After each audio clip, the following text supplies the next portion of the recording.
कथा रे पगली का कैथस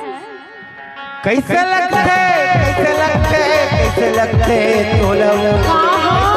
कैसे लगते तोला रे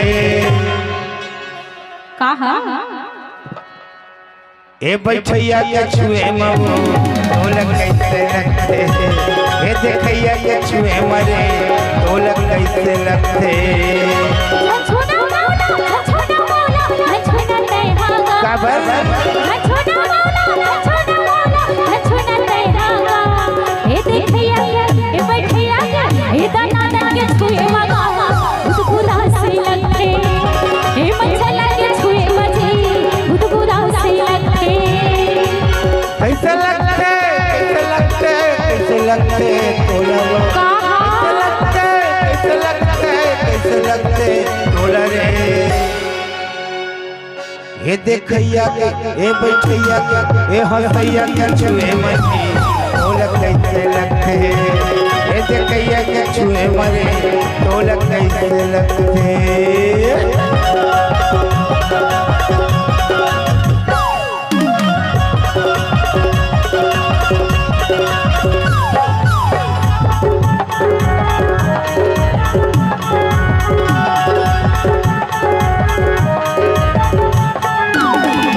गोरी बदन है कुंवर तन है हो गता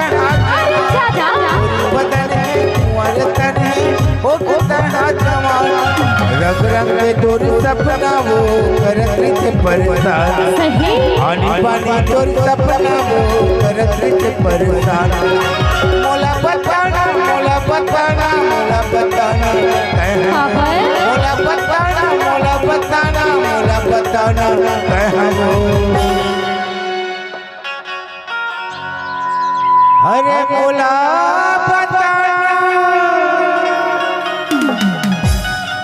मोला बताना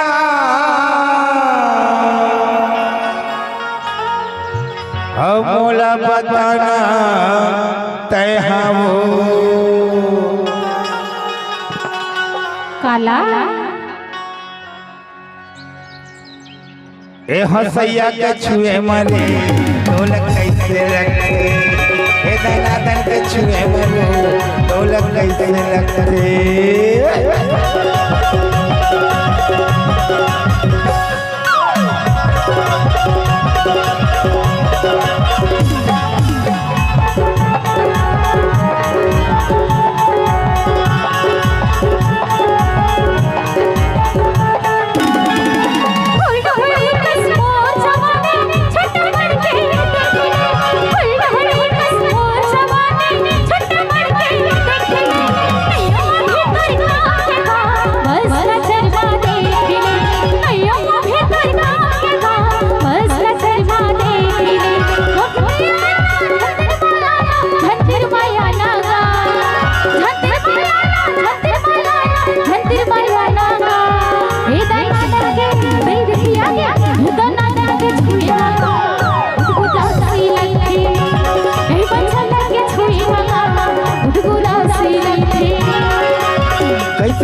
कैसे लगते तोला रे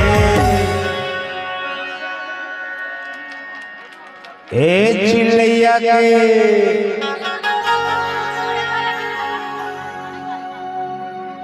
हे ताली वाले के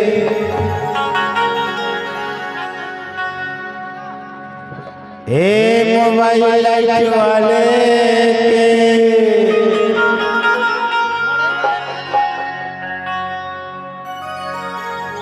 हे देखैया के छुए मवो ढोलक कैसे लगते हे दनादन के छुए मजी ढोलक कैसे लगते